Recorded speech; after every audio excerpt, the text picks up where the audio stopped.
তোমরা আজকের এই ভিডিওতে যেটা জানতে চলেছ সেটা আশা করি তোমরা প্রথমেই বুঝতে পেরে গেছো। প্রথমে আমাদের ইন্ট্রোডাকশন যে ছবি থেকে যে আজকে আমরা পড়তে চলেছি একটা ইন্টারেস্টিং ব্যাপার, খুব একটা ইন্টারেস্টিং পার্ট কোথাকার না এই চলতরিতে, যেটা তোমাদের সবারই জানার খুব আগ্রহ থাকে।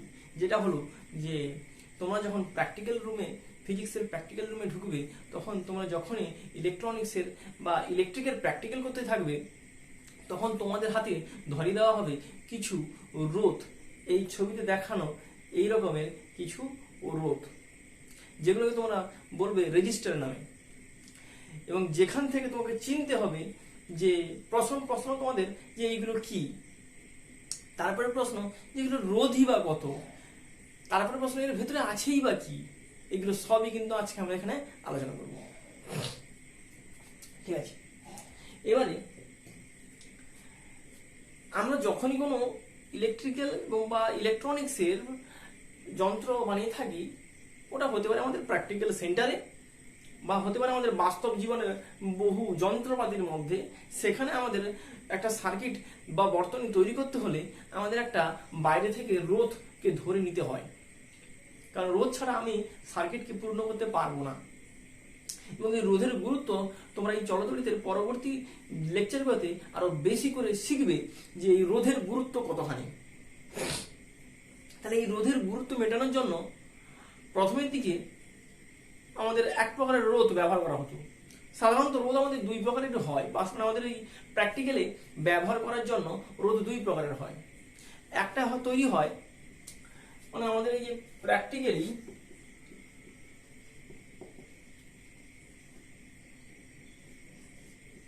আমরা দুই প্রকারের রোধ ব্যবহার করি। এক নম্বর হলো যে সংকর ধাতুর সাহায্যে। সংকর ধাতুর সাহায্যে কেমন হয় না বলতে পারো নাইক্রোম দিয়ে হয়, কিংবা আমাদের ম্যাঙ্গানাম দিয়ে হয়,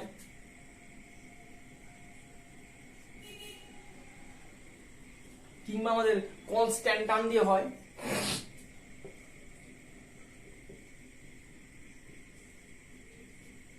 আমরা এইগুলো থেকে কি পাই বা এগুলোর সুবিধা কি? না, এইগুলোর সুবিধা হলো এর একটা নির্দিষ্ট রোধ আছে, এবং যে রোধের মানটা উষ্ণতা পরিবর্তনের সাথে সাথে প্রায় আমাদের ধ্রুবক থাকে, মানে উষ্ণতার সাথে সাথে পরিবর্তন হয় না। তাহলে এদের রোধাঙ্ক উষ্ণতা বৃদ্ধির সাথে পরিবর্তিত হয় না। ঠিক আছে, বলে স্যার আমি যদি উষ্ণতা স্থির রাখি, উষ্ণতা যদি আমি বদল নাই বা করি বা বৃদ্ধি নাই বা করি, তাহলে কি হবে? তোমাদের মনে প্রশ্ন আসতে পারে। কিন্তু একটু যদি ভেবে দেখো, আমি উষ্ণতার পরিবর্তন না করতে চাইলেও কিন্তু আমার অজান্তেই উষ্ণতা বেড়ে যাবে। কি করে? না, তোমরা তো টেনেই পড়েছো জুলের সূত্র, পড়া হয়েছে না জুলের সূত্র। সেখানে জুল কি বলছেন, কোনো তড়িৎ পরিবাহী তারের মধ্য দিয়ে বা তড়িৎ পরিবাহী বস্তুর মধ্যে দিয়ে যখন কোনো তড়িৎ পরিবাহিত হয়, তখন কি হয়? ওখানে তাপ উৎপন্ন হয়। সেখানে তাপের রাশিমালাটা পেয়েছিলে, মনে আছে? H সমানুপাতিক I²R × T। তাহলে তাপ আমাদের I গেলেই তাপ কিন্তু আমাদের উৎপন্ন অটোমেটিক হয়ে যাবে। এবং এখানের গুরুত্ব কিন্তু আমাদের ভালোই কাজ করে, কিন্তু এরও একটা লিমিটেশন আছে। এই সংকর ধাতু দিয়ে তৈরি যে রোধের একটা লিমিটেশন আছে। ওই লিমিটেশন গুলো কি?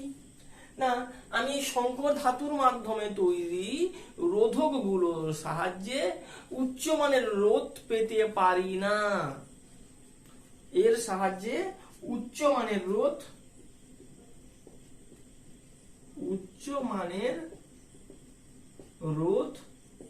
পাওয়া সম্ভব নয়, বা যদিও বা সম্ভব সেটা আমাদের ব্যয়বহুল হবে না। যদিও বা সম্ভব ওটা আমাদের ব্যয়বহুল হবে না। তাহলে 2 টাকার প্র্যাকটিক্যাল 2000 টাকা পড়ে যাবে, যেটা সম্ভব নয়। তাহলে এর একটা লিমিটেশন হলো যে এর মাধ্যমে আমরা বাস্তবে অ্যাপ্লিকেশনটা আমাদের সীমিত। আমার বাস্তবে যে বিশাল মানের রোধের প্রয়োজন, সেটা কিন্তু এই আমাদের অর্থাৎ সংকট ধাতু আমাদের মেটাতে পারছে না, তাহলে কি করব না? এইবার আসছে আমাদের যে প্র্যাকটিক্যাল আমরা যে রোধ ব্যবহার করি, যে 2 নম্বর যেটা হলো আমাদের কার্বন রোধক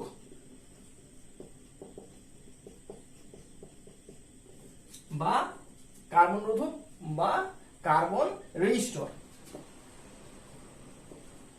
কার্বন রেজিস্টর এই জিনিসটি কি না? এই জিনিসটি হলো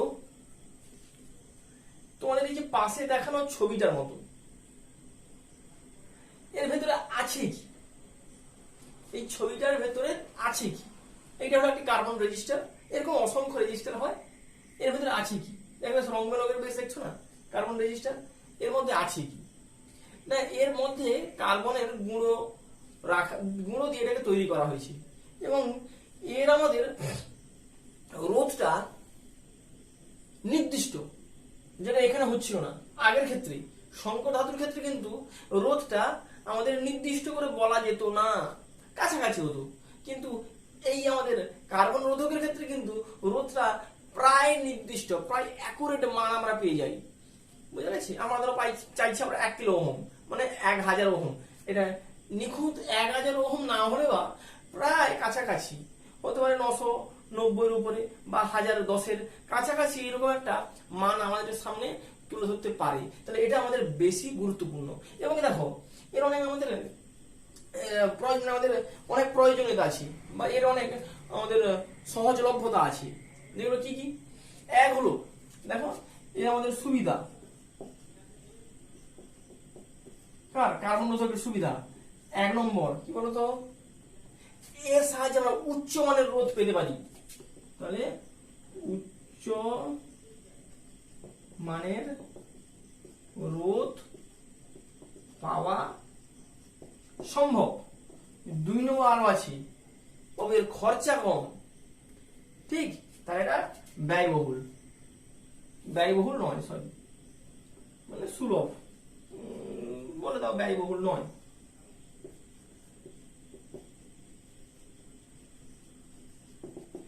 3 নম্বর আরো একটা গুরুত্বপূর্ণ, ভালো করে দেখলে বলতে পারবে, ক্ষুদ্র, মানে আমাদের সার্কিটটাকে আমরা ছোট করতে পারি।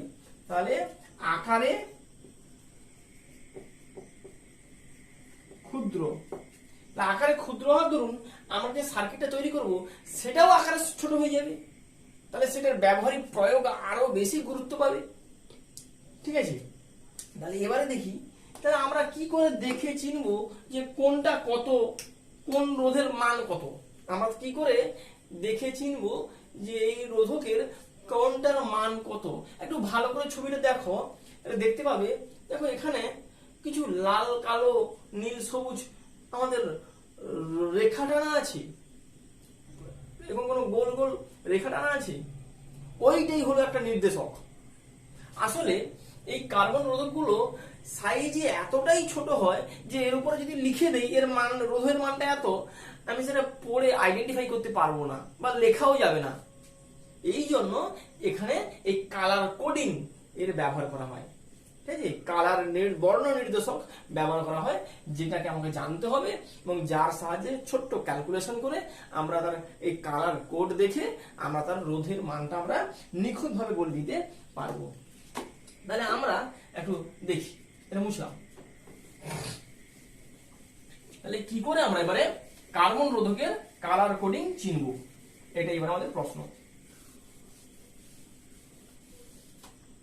ধরো আমাদের সামনে এমন একটা কার্বন রোধক আছে, কোনো ছবিও দেখলে,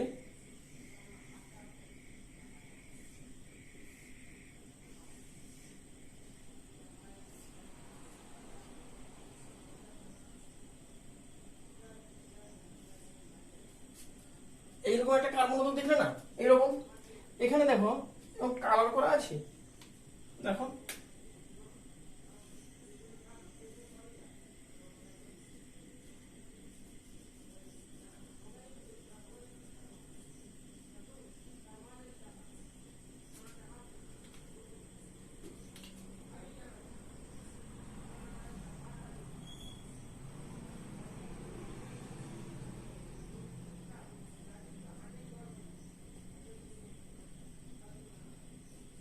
এরকম আছে,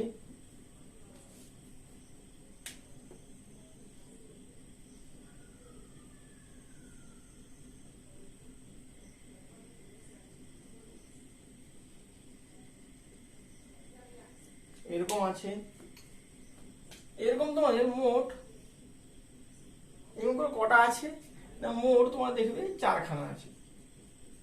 মানে 4খানার বেশি হয় না? হ্যাঁ হয়, 3খানাও হয়, 4খানাও হয়, 5খানাও হয়, 6খানাও হয়।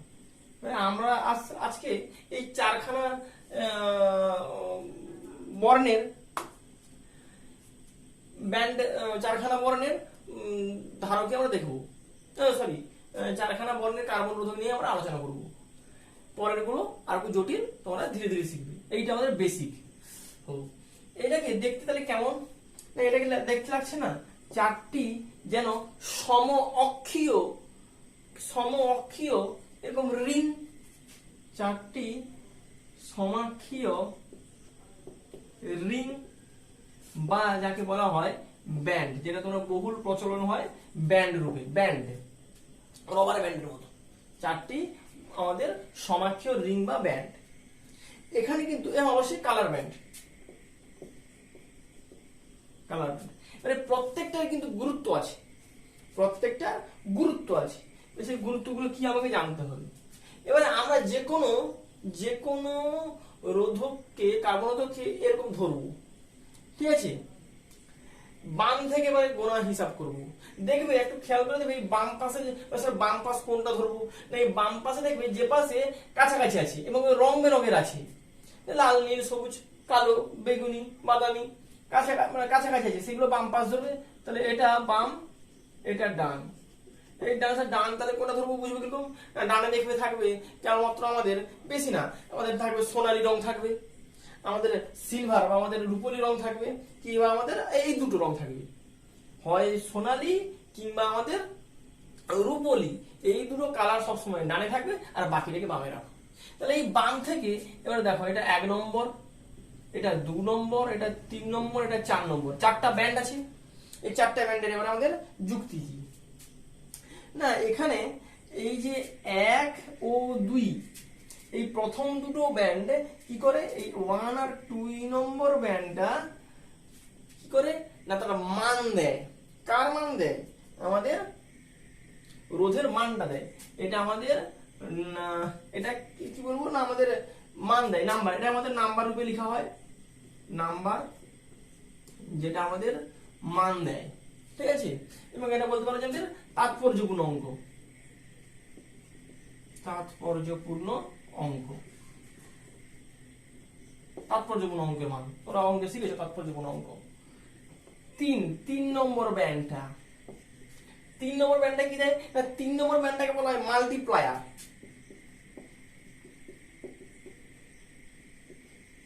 মাল্টিপ্লায়ার মানে কি, গুণ করতে হয়, ঠিক আছে।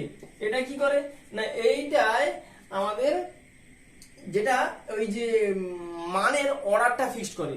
মানে আমাদের এই যে মানটা পেলাম সেটা কত অর্ডারে, ধরো 10 ওহম, এবার আমাদের 100 ওহম, ঠিক আছে, 1000 ওহম। তাহলে দেখো সবগুলো কিন্তু 10-এর গুণিতক। তাহলে এটা 10 পেলাম, এবার সেটা কত ওহম, ওই ওহমে প্রকাশিত করার জন্য আমাকে এই 3 নম্বর ব্যান্ড দেখে আমাকে 10-এর ঘাত কিছু হয় যেটাকে গুণ করতে হয়। এই জন্য বলা হয় এটা কি করে আমাদের, এটা আমাদের যে মানটা পেলাম তার অর্ডারটা ফিক্সড করে। তাহলে অর্ডার অফ ম্যাগনিটিউড, ম্যাগনিটিউড মানে মান জানি, অর্ডার অফ ম্যাগনিটিউড আমাদের ফিক্সড করে। আর 4 নম্বর ব্যান্ড কি করে না, 4 নম্বর ব্যান্ডটা আমাদের এই তিনটে ব্যান্ডে কিন্তু আমি রোধের মানটা পেয়ে যাবো। এই 4 নম্বর ব্যান্ডটা কি করে না, এই রোধকের ত্রুটি নির্দেশ করে, যাকে বলা হয় ইংরেজিতে টলারেন্স। টলারেন্স এর ভালো কথা হচ্ছে সহনশীলতা, যেটা আমাদের এর ত্রুটি নির্দেশ করে, আর এই রোধের ত্রুটি নির্দেশ করে। ত্রুটি কত পার্সেন্ট, কত ত্রুটি থাকে, বেশি নয়। এবং এটাকে আমাদের কিসে লেখা হয় না, শতকরা হারে, পার্সেন্টেজ হারে লেখা হয়, কত পার্সেন্ট ত্রুটি আছে, ঠিক আছে। এবার তোমরা লিখো কিছু, মানে একটু মানে এইটাকে কেমন ভাবে আমরা করব ওটার কিছু সূত্র আমার লিখে দিচ্ছি। এটা মুছে দাও, ভিডিও পজ করে সব তুলে নাও, ঠিক আছে?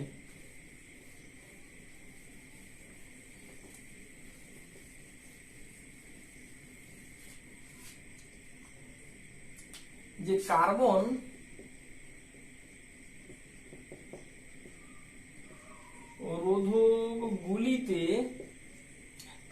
রোধকগুলিতে তিনটি বা চারটি রঙিন বন্ধনী মানে যাকে বলা হচ্ছিল আমাদের কালার ব্যান্ড থাকে। চারটি রঙিন বন্ধনী বা কালার ব্যান্ড আমাদের থাকে। বাম দিক থেকে পড়লে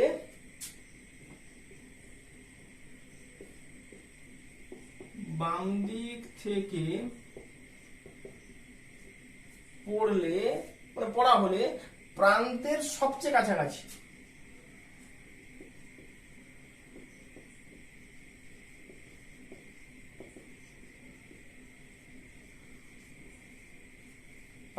সবচেয়ে কাছাকাছি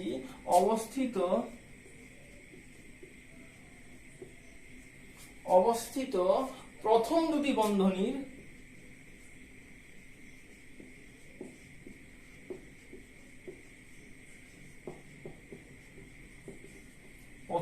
বন্ধনীর বর্ণ সংকেত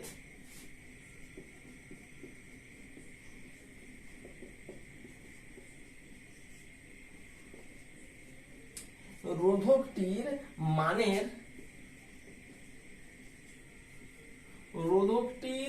মানের পরপর প্রথম দুটি অঙ্ককে চিহ্নিত করে।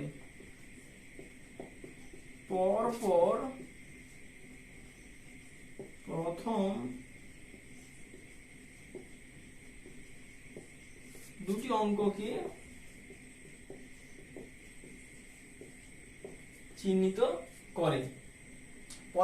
অঙ্ককে চিহ্নিত করে। তৃতীয় বন্ধনীটির বর্ণ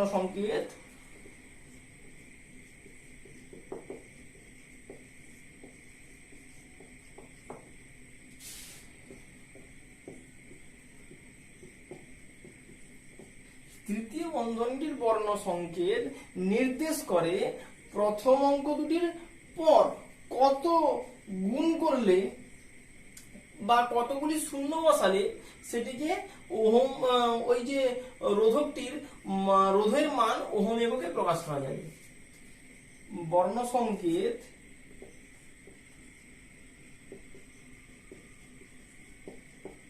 নির্দেশ করে প্রথম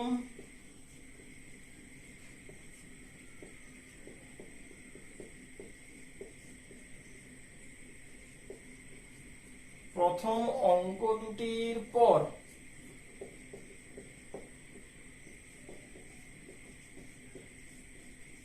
কতগুলি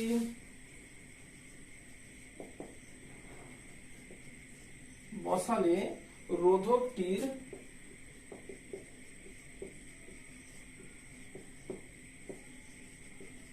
মান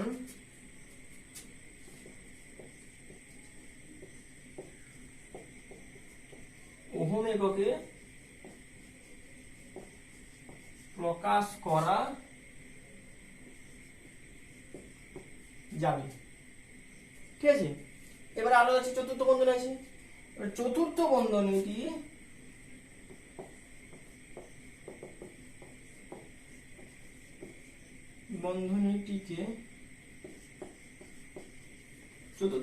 কি বলা হলো? টলারেন্স বলে, যা ওই রোধকটির ত্রুটি শতকরা হিসাবে প্রকাশ করে। ঠিক আছে, এই হলো আমাদের, এটা তুলে নাও, এই হলো আমাদের নিয়ম, এই হলো আমাদের নিয়ম। এটা ভালো করে খাতায় তুলে নাও, ঠিক আছে। এইবারে এইবারে তোলা হয়েছে, এবার দেখো বুঝছি।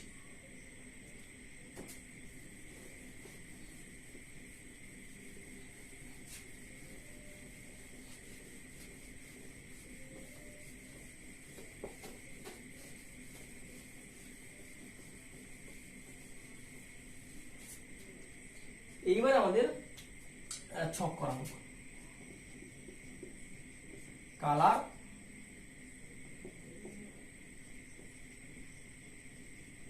এক আর দুই নাম্বার, মানে এক আর দুই আমি কত কত নাম্বার বসাবো কালার দেখে। এটা সময় যে 3, এটা 3 নম্বরে, 3 নম্বরে যদি কালারটা থাকে তাহলে কি গুণ করতে হবে, তাহলে মাল্টিপ্লায়ার, ঠিক। আর 4-এ কি হবে, 4 হলো টলারেন্স, ঠিক আছে।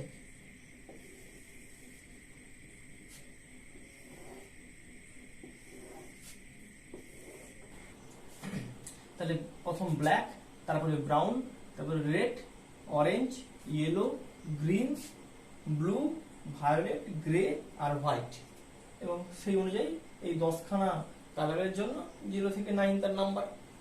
তাহলে মাল্টিপ্লায়ার কি করবো, 10-এর ঘাত হবে, মানে এটা হবে 10 টু দি পাওয়ার 0, এটা 10 টু দি পাওয়ার 1, এটা 10 to the power 2, 10 to the power 3, 10 to the power 4, 10 to the power 5, 10 to the power 6, 10 to the power 7, 10 to the 8, 10 to the power 9।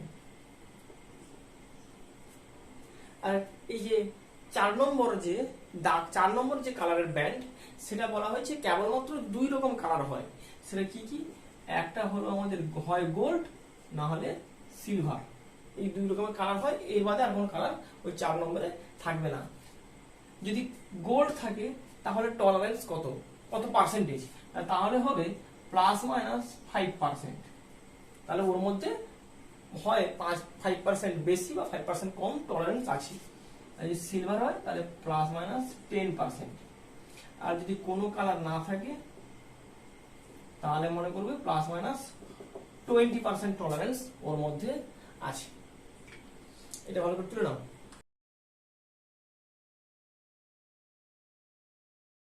এই ছকটা পুরো তুলে নাও। এবারে প্রশ্ন হলো যে আমরা কি করে এটা মনে রাখবো, এই কালার কোড গুলো কি করে আমরা মনে রাখবো, তার একটা পদ্ধতি আমি বলে দিচ্ছিলাম। সেইটা মনে রাখলে এই কালার কোড গুলোকে আমাকে আলাদা করে মনে রাখার দরকার নেই, তবু প্র্যাকটিস করতে করতে হয়ে যাবে, মনে থেকে যাবে। একটা সেন্টেন্স আমাদের বারবার করে প্র্যাকটিস করে নিতে হবে। কি, B Roy is a good batsman and a very good wicket keeper। ঠিক আছে, এই সেন্টেন্সটা আমাদের মনে রাখতে হবে। B Roy is a good batsman and a very good wicket keeper। এখানে দেখো BROY, এই অক্ষরগুলো আমাকে মনে রাখতে হবে। জি আমাদের BVGW। দেখো B for black, তারপরে B for brown, R for red, O for orange, Y for yellow, G for green, B for blue, V for violet, G for grey, W for white। এটা হচ্ছে মানে 0 1 2 3 4 5 6 7 8 9। এইটা মনে রাখলে আমাদের, এই সেন্টেন্সটা মনে রাখলে আমাদের এই পুরো ছকটা আমাদের মুখস্থ হয়ে যাবে।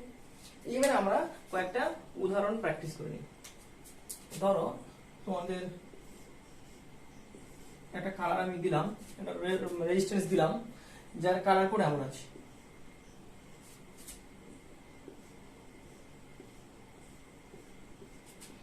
প্রথম যেটা সেটা হলো ইয়েলো,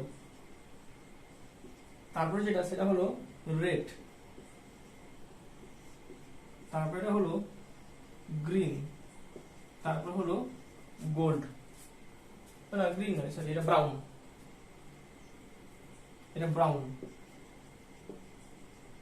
ব্রাউন। তাহলে ইয়েলোর জন্য কত হবে? ইয়েলোর জন্য 4, 4 বসিয়ে দিলাম। রেডের জন্য 2 বসিয়ে দিলাম, এবারে গুণ চিহ্ন দিব। 3 নম্বর 10 টু দি পাওয়ার ব্রাউন মানে 1, এবারে প্লাস মাইনাস গোল্ড মানে 5%। তাহলে এটা কত হবে? দেখো 420 ওহম প্লাস মাইনাস 5%, মানে এই রেজিস্ট্যান্সের যে অ্যাকচুয়াল মানটা সেটা কত না হয় 300 মানে 420 মাইনাস এর 5% মানে 21, মানে 399 ওহম অথবা 441 ওহম। এটা খুব 420 খুব কাছাকাছি, ঠিক আছে। এটা হলো আরেকটা উদাহরণ। এবার দেখো তোমাদের সামনে এবার যে ছবিটা এসছে সেখানে তোমরা কি কি এটা তোলা হয়েছে, হ্যাঁ এবার তোমাদের সামনে যে ছবিটা এসছে সেখানে তোমরা কি কি কালার দেখতে পাচ্ছ, সেখানে তোমরা দেখতে পাচ্ছ কি কি। প্রথম দেখো, প্রথম আছে ব্রাউন, তারপরে কি আছে ব্ল্যাক, তারপরে কি আছে রেড, ঠিক ব্রাউন ব্ল্যাক রেড, তারপরে কি আছে গোল্ড। ব্রাউনের জন্য কত 1, ব্ল্যাকের জন্য 0 গুণিতক রেডের জন্য 10 to the power 10 square plus minus 5%। তাহলে এটা কি 1000 হচ্ছে, 1000 ওহম প্লাস মাইনাস 5%। আমরা জানি 10 কিউব বা 1000 মানে 1 কিলো, 10 টু দি পাওয়ার 6 মানে 1 মেগা। তাহলে এটা কি লিখবো 1 কিলো ওহম প্লাস মাইনাস 5%। তাহলে ব্রাউন ব্ল্যাক রেড এইটার অর্থ কি না, ব্রাউন ব্ল্যাক রেড থাকলে বুঝবো আমরা 1 kilo ohm. Brown black red এর অর্থ 1 কিলো ওহম। এবারে যে ছবিটা এসছে সেটা কি দেখো, সেটা কি কি আছে দেখো, সেটাই আছে কি দেখাচ্ছি red red red red red red, তারপরে আছে আমাদের গোল্ড।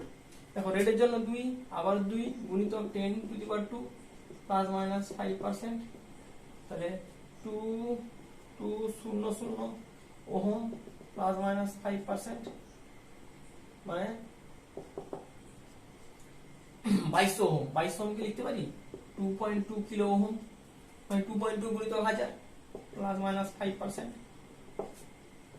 তাহলে রেড রেড রেড থাকলে কি বুঝবো 2.2 কিলো ওহম, ঠিক আছে। এবার কি এসছে, দেখো ছবিটা, এবার কি এসছে, এবার এসছে রেড ভায়োলেট। প্রথম আছে দেখো রেড, তারপরে ভায়োলেট, তারপরে কি আছে অরেঞ্জ, তারপরে কি আছে গোল্ড। রেডের মানে 2, ভায়োলেট মানে 7 গুণিত অরেঞ্জ মানে 4, না অরেঞ্জ মানে 3 আর প্লাস মাইনাস 5% মানে 27 কিলো ওহম প্লাস মাইনাস 5% হয়ে গেল। তাহলে এই করে আমরা রেজিস্ট্যান্সের কালার কোড দেখে আমাদের রেজিস্ট্যান্সের মানটা আমরা নির্ণয় করতে পারবো অতি সহজে, ঠিক আছে। এই ভিডিওতে আমাদের এতদূর থাকবে। এর পরবর্তী ভিডিওগুলোতে আমরা রোধের সমবায় সম্পর্কে আলোচনা করব। ওকে।